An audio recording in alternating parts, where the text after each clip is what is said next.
The morning of April 14, 2024, began with the kind of soft rain that Seattle is famous for. The kind that doesn't really fall so much as hangs in the air like mist. At the Cascade Wildlife Preserve, located 40 miles north of the city, senior keeper Rachel Morrison arrived at 6:15 a.m. for her morning rounds, her coffee thermos clutched in one hand and her radio clipped to her belt. She had worked at the preserve for 11 years, and she knew every animal, every routine, every sound that meant normal, and every sound that meant something was wrong. As she approached the Great Ape Complex, she noticed something that made her stop mid-step, coffee halfway to her lips. The reinforced glass viewing panel of Enclosure 3 had a crack running through it. Not a small crack. A spiderweb of fractures that spread across the entire 8-foot panel like lightning frozen in glass. And Koko, the 300-kilogram silverback gorilla who had lived in that enclosure for the past 9 years, was gone. Rachel's radio was in her hand before conscious thought caught up with instinct. "Code Black," she said, her voice remarkably steady despite the adrenaline flooding her system. "Code Black. Enclosure 3. Koko is out. I repeat, Koko has breached containment."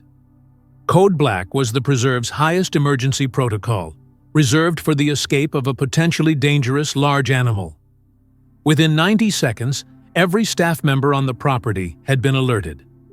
Within 3 minutes, the preserve's emergency response team was assembling near the administration building, loading tranquilizer rifles with darts containing enough sedative to drop a full-grown silverback.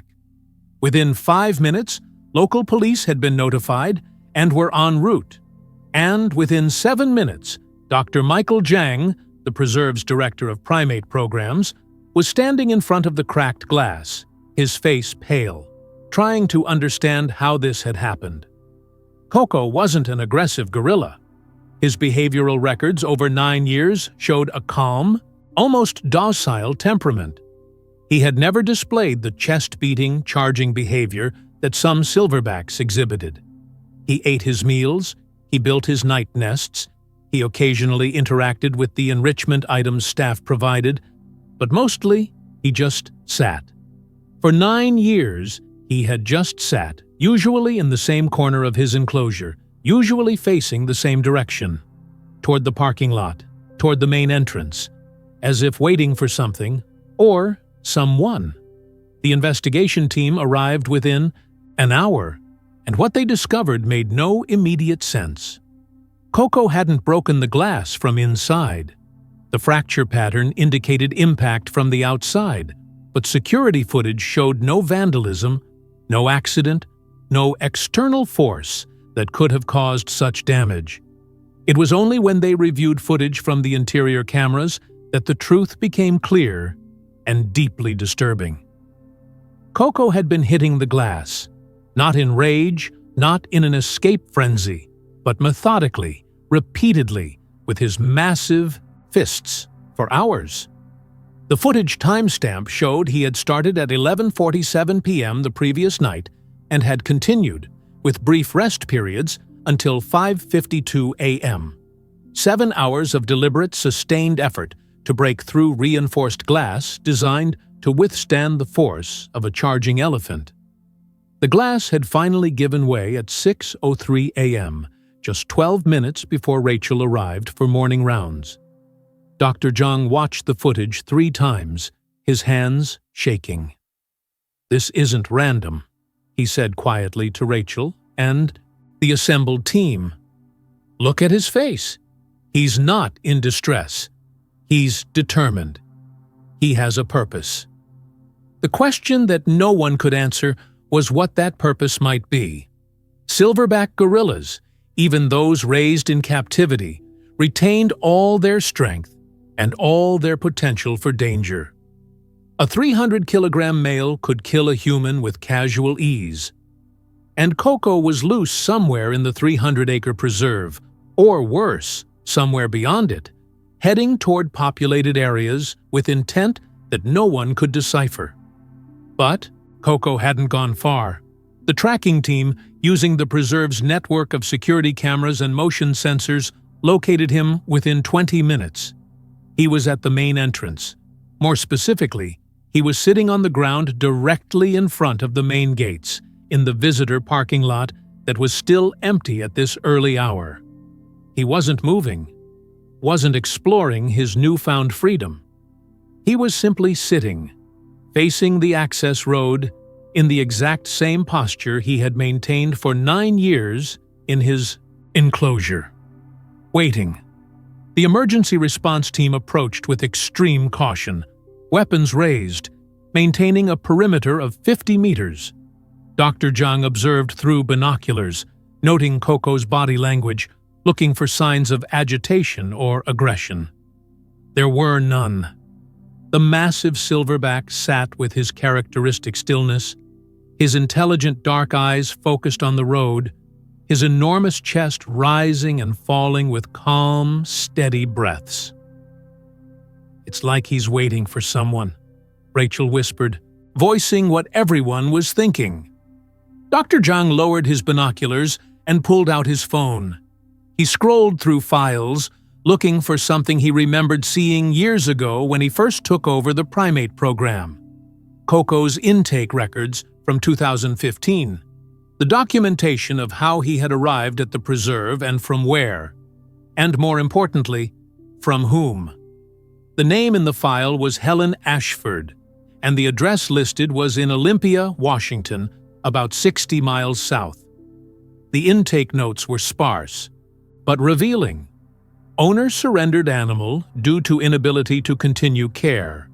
Owner is 73-year-old female, widowed, facing health complications and financial hardship.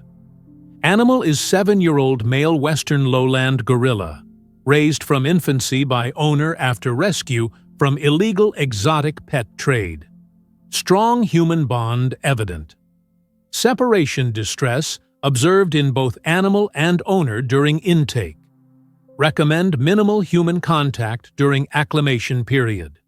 There was a phone number, 9 years old, probably. Disconnected. Dr. Zhang dialed it anyway, not expecting an answer, but it rang. Once, twice, 3 times, then a click and a voice, elderly and uncertain. "Hello?" Dr. Zhang took a breath.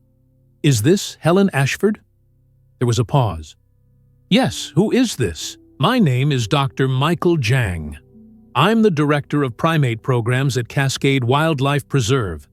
I'm calling about Koko." The sound that came through the phone was something between a gasp and a sob. "Is he all right? Is my boy all right? What's happened?" "He's fine," Dr. Zhang said quickly. "He's not hurt. But Ms. Ashford, I need to ask you something. When was the last time you visited the preserve?" Another pause, longer this time, filled with breathing that sounded labored. "I haven't," Helen finally said, and her voice broke on the words.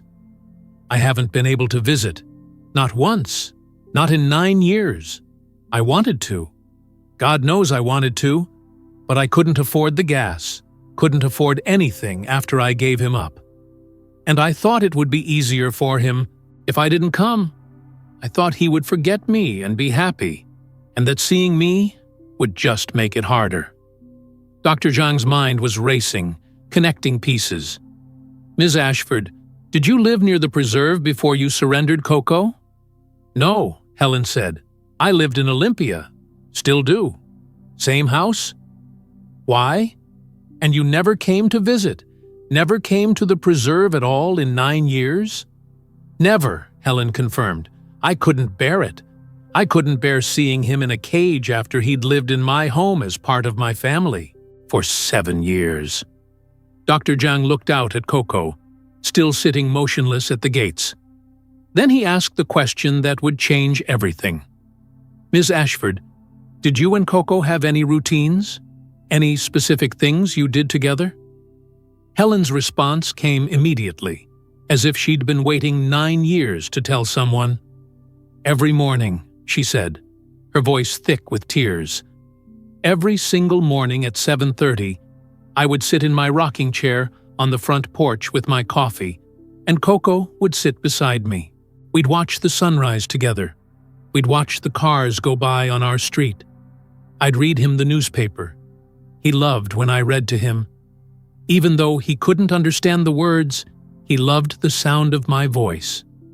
We'd sit there for an hour, sometimes 2, just being together. It was our time, our special time. And when it was time to go inside, he'd take my hand, and we'd walk together. He was so gentle, Dr. Zhang. He never hurt me, not once in 7 years. He protected me. After my husband died, Koko was the only reason I got out of bed in the morning. He needed me, and I needed him. Dr. Zhang felt his throat tighten. Ms. Ashford, what time did you say you had this routine? 7:30 a.m., Helen repeated. Every morning. Why? Dr. Zhang checked his watch. It was 7:18 a.m.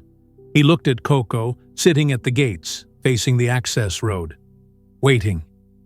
Ms. Ashford, he said carefully, how long would it take you to drive here from Olympia? I don't know, Helen said. An hour, maybe? I don't drive anymore. My vision isn't good enough, and I can't afford to maintain the car anyway.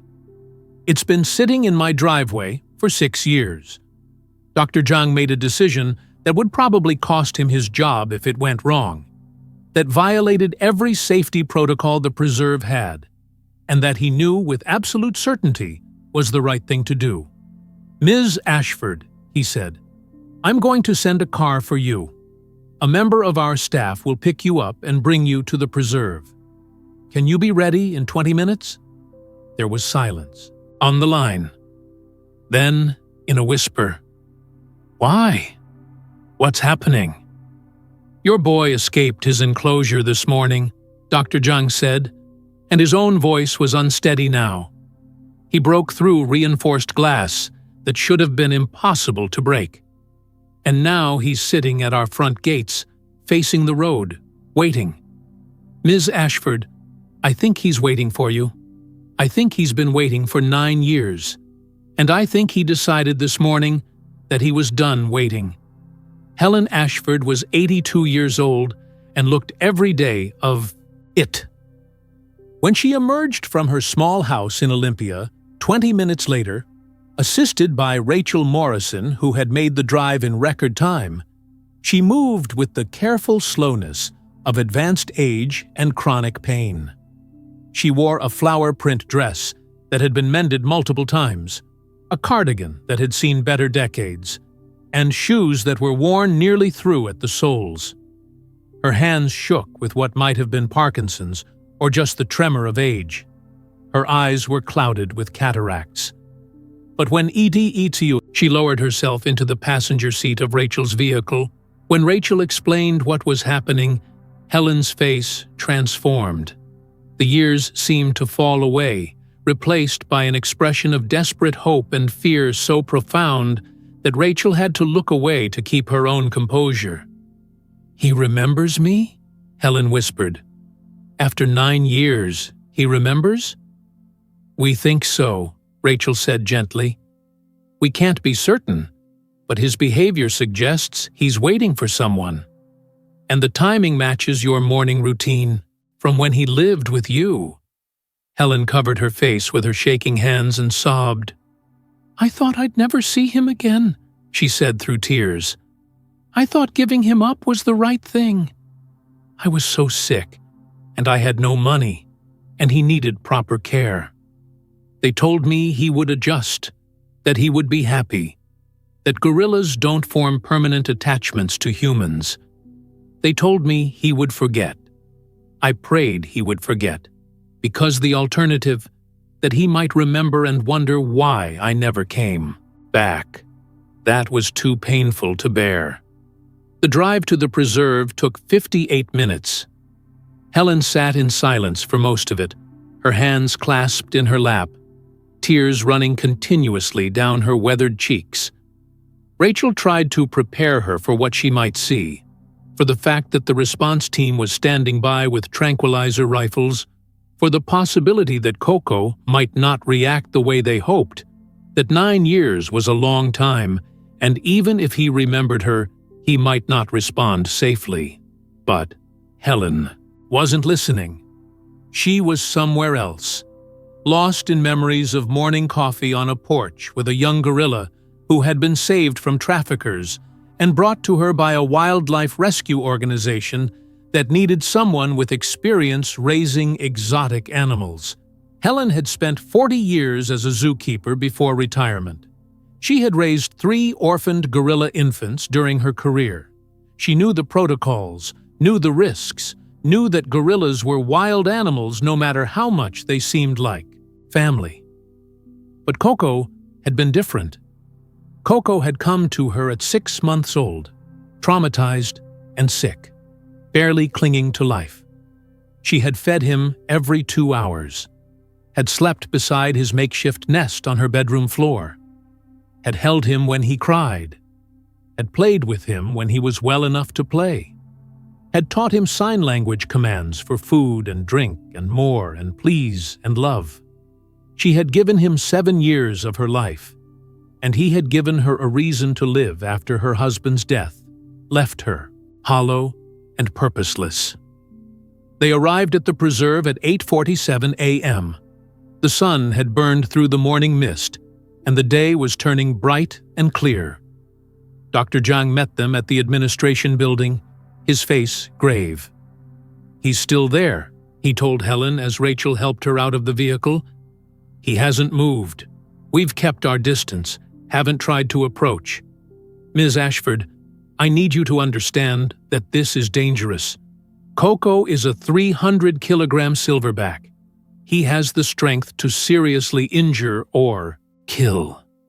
Even if he remembers you, even if he's happy to see you, he might not understand his own strength. He might react in ways we can't predict." Helen looked at Dr. Zhang with eyes that had seen too much loss to be frightened by the possibility of more. "If Koko has been sitting at those gates for 2 hours waiting for me," she said quietly, "then I've already made him wait 9 years too long. I'm not going to make him wait another minute, because I'm afraid. Take me to my boy." The approach was carefully orchestrated. Helen was placed in a golf cart with Rachel driving and Dr. Zhang in the back seat.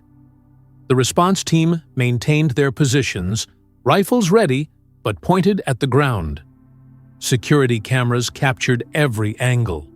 And slowly, at Helen's insistence that they not rush because her heart couldn't take the stress, they drove toward the main gates where Koko waited. Koko saw her when they were still 100 meters away. The massive silverback's head lifted, his nostrils flared, and his entire body went rigid with attention. For a moment, everyone held their breath, waiting to see if he would charge, if the sight of humans approaching would trigger aggression or flight. But Koko didn't charge. He stood up slowly, his 300 kilograms rising to his full height of nearly 6 feet. And he made a sound that turned Dr. Zhang's scientific skepticism into absolute belief. It was a vocalization that gorillas make only in specific contexts. A low, rumbling hum that primatologists call aoi, pleasure purr, typically reserved for contentment during feeding or social bonding with trusted troop members. Koko was purring. He was purring at the sight of a golf cart carrying an elderly woman he hadn't seen in 9 years. Rachel stopped the cart 50 meters away. Protocol said they shouldn't go closer. Protocol said they should attempt communication from a safe distance, should assess Koko's state, should have handlers ready to intervene. But Helen was already climbing out of the cart, her movements painful and slow but determined. She was shaking so badly that Rachel had to support her, had to walk beside her as she moved toward the massive gorilla who had started walking toward her. They met in the middle of the parking lot, 25 meters from the gates, in full view of a dozen security cameras and 15 staff members who would later say they witnessed the most profound interspecies reunion they had ever seen. Koko stopped 3 feet from Helen, and for a long moment, they simply looked at each other. The elderly woman, barely 5 feet tall, bent with age and illness, and the silverback gorilla, 300 kilograms of muscle and power, capable of tearing a human apart but standing perfectly still, his dark eyes fixed on her face. Then Helen did something that made Rachel reach out in alarm, but not fast enough to stop. She raised her hands and signed. It was American Sign Language, modified for gorilla cognition.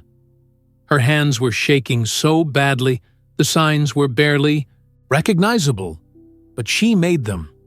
The signs for hello and sorry and love.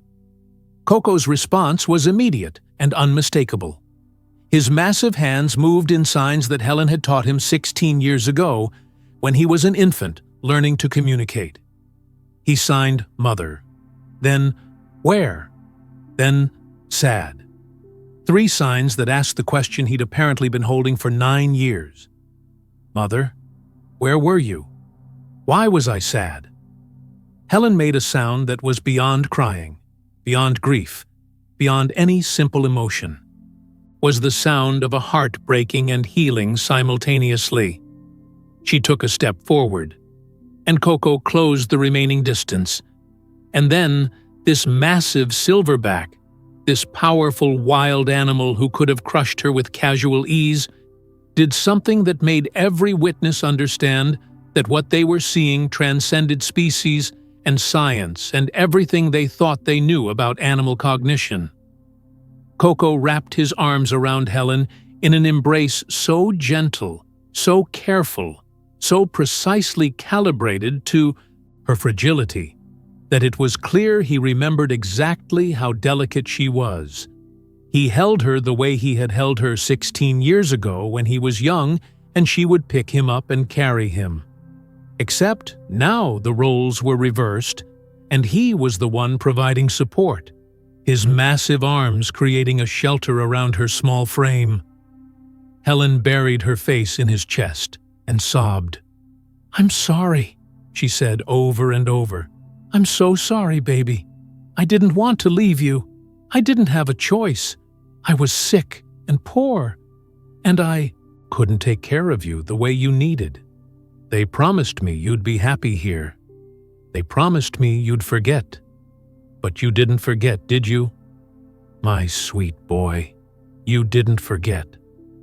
Koko made his rumbling purr sound again, deeper and more sustained. One of his massive hands came up and gently touched Helen's hair, a gesture so human and so tender that Rachel found herself openly crying. "He's grooming her," Dr. Zhang whispered, his own voice thick. "That's a behavior gorillas reserve for close family members, for bonding and comfort. He remembers. God help me. He remembers everything."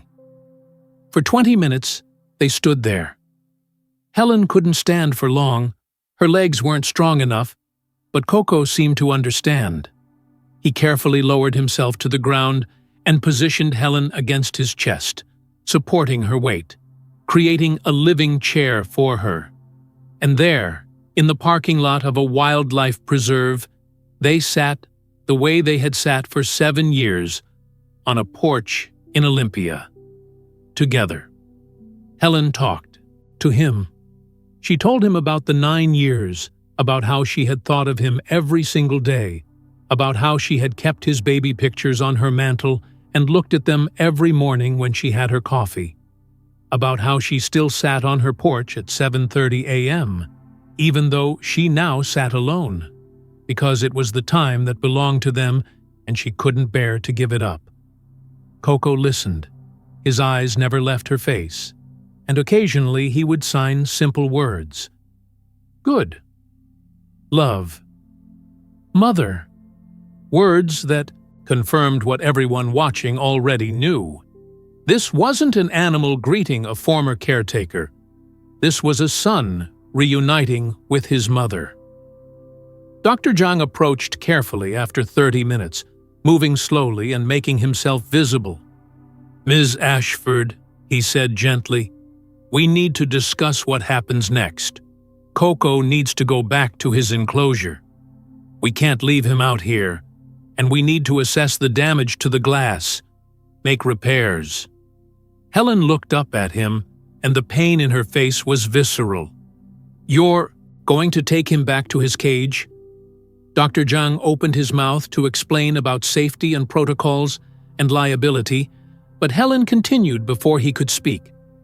"He escaped because he was waiting for me," she said. "He broke through glass that shouldn't break because he was done waiting. If you put him back in that enclosure, he's going to do it again. He's going to keep doing it until he gets to me, or until it kills him. And I can't let that happen. I gave him up once because I thought it was best. For him. I'm not going to make the same mistake twice." Dr. Zhang looked at the elderly woman sitting in the arms of a 300-kilogram silverback, and he looked at Koko, who had his massive head resting on top of Helen's in a gesture of protective affection.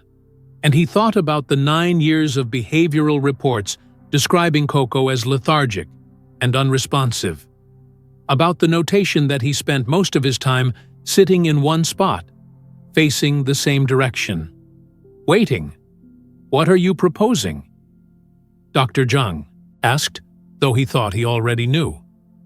"I'm taking him home," Helen said simply. "I'm 82 years old. I have maybe 5 years left, probably less. He's 16. He might have 30 more years. But those 5 years, however many I have left, he's going to spend them with me. In his real home. Where he belongs." The logistics were impossible. The legal complications were nightmarish. Keeping a 300-kilogram silverback gorilla in a residential home violated federal endangered species laws, state wildlife regulations, local zoning codes, and about a dozen other legal frameworks. The liability issues alone would bankrupt the preserve if anything went wrong. But over the next 3 hours, Dr. Zhang made a series of phone calls. To the preserve's legal team, to the board of directors, to the federal wildlife authorities, to specialists in primate behavior at 4 major universities. And he told them all the same thing. "We have a 16-year-old silverback who spent 9 years waiting for his mother to come back. He escaped captivity through sheer determination and is currently sitting peacefully with an 82-year-old woman who raised him from infancy. I am not going to be the person who tears them apart again. We need to find a legal way to make this work." The compromise that was reached was unprecedented. Helen Ashford's property would be retrofitted at the preserve's expense to create a secure habitat for Koko. Reinforced fencing, proper shelter, safety protocols, but he would live there, on her property, in Olympia. Helen would be designated as a licensed wildlife rehabilitator working under the preserve's authority. The preserve would provide food, veterinary care, and regular monitoring. And most importantly, Koko and Helen would not be separated again. The day that Koko moved to Olympia, 3 weeks after his escape, was documented by news crews from 6 countries. The story had gone viral. 300-kilogram gorilla escapes to find his mother after 9-year separation. The footage of Helen and Koko's reunion had been viewed 400 million times. But for Helen and Koko, the cameras didn't matter. What mattered was the moment when the transport vehicle arrived at the small house in Olympia, when Koko emerged and looked around at the property he hadn't seen since he was 7 years old. The house had been modified. A large addition had been built onto the back, creating a secure indoor space for Koko, with heating and comfortable nesting materials. The backyard had been enclosed, with reinforced fencing and planted with vegetation for enrichment. But one thing remained exactly as it had been 9 years ago: the front porch. with a rocking chair. And at 7:30 a.m. on Koko's first morning home, Helen came out with her coffee, moving slowly with her walker, and sat in that rocking chair. And Koko, who had been waiting near the door, came and sat beside her. The way he had done for 7 years. The way he had dreamed of doing for 9 more. Helen opened her newspaper, though her eyes were too poor now to really read it, and she began to read aloud. Koko made his rumbling purr and leaned against her chair. Not too hard, because he remembered she was fragile, but enough to be touching, enough to be connected. "This," Helen said, tears running down her face. "This is what home feels like. Welcome home, baby. Welcome home." The years that followed were documented extensively. Researchers from 3 universities studied the Helen-Koko bond, publishing papers about long-term memory in gorillas, about the capacity for cross-species emotional attachment, about trauma and separation and reunion. Dr. Zhang visited monthly, monitoring Koko's health and well-being, and what he found was a complete transformation. The lethargic, unresponsive gorilla, who had spent 9 years barely engaging with his environment, became playful, curious, interactive. He helped Helen in her garden, carefully pulling weeds where she indicated. He learned to sort her laundry, a task that delighted him.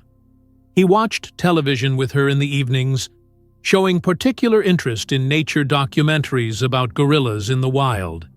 And every morning, without fail, they sat together on the porch at 7:30 a.m., Helen with her coffee and Koko with his fruit, watching the sunrise and the cars go by. Helen's health, which had been failing, stabilized. Her doctor couldn't explain it medically, but Helen knew the reason. She had a purpose again. She had someone who needed her. And she had the son she thought she'd lost forever. The pain was still there, the age was still there, but the hollow emptiness that had defined her life since surrendering Koko was gone. On a morning in June, 3 years after Koko's escape and return, Helen didn't come out to the porch at 7:30 a.m. Koko waited for 15 minutes, which was unusual. Then he made a sound, a questioning vocalization, and moved to the door. He couldn't open it. The handle was designed to prevent that, but he knocked gently. When there was no response, his knocking became more insistent. The preserve's monitoring team, who maintained 24-hour video surveillance, saw what was happening and immediately dispatched Dr. Zhang, who lived only 20 minutes away. When he arrived with the emergency key, Koko was agitated but not violent, clearly distressed but still controlled. They found Helen in her bedroom. She had died peacefully in her sleep, the medical examiner would later confirm. A heart attack, quick and painless. She was 85, years old and had lived 3 years longer than her doctors had predicted. 3 years during which she had been genuinely happy. Koko's response to Helen's death was documented and studied extensively. The big silverback didn't become violent or destructive. He became quiet. For 3 days, he sat beside Helen's bed, where her body remained while the preserve and legal authorities worked out the unprecedented situation of what to do when a licensed wildlife rehabilitator died while in custody of an endangered great ape. Koko signed mother and sleep and sad. He stroked her hand gently. He made soft vocalizations that primatologists recognized as mourning calls. He was grieving. The decision about Koko's future after Helen's death was complicated. He couldn't stay at the house alone. He needed care, monitoring, social interaction. The logical solution was to return him to the preserve. But Dr. Zhang remembered the 9 years of lethargy, the waiting, the eventual desperate escape. He remembered a gorilla so determined to reach his mother that he broke through reinforced glass. And he knew that putting Koko back in an enclosure after he had spent 3 years living with the being he loved most would be a cruelty he couldn't inflict. The solution came from an unexpected source. Dr. Jennifer Walsh, a primatologist from the University of Washington who had been studying the Helen Koko case, proposed creating a new model of care, a sanctuary home, specifically designed for Koko, with live-in caregivers who would provide not just physical care, but emotional connection, who would sit with him in the mornings, who would maintain routines, who would help him navigate his grief while honoring the bond he had shared with Helen. The funding came from an unexpected viral moment.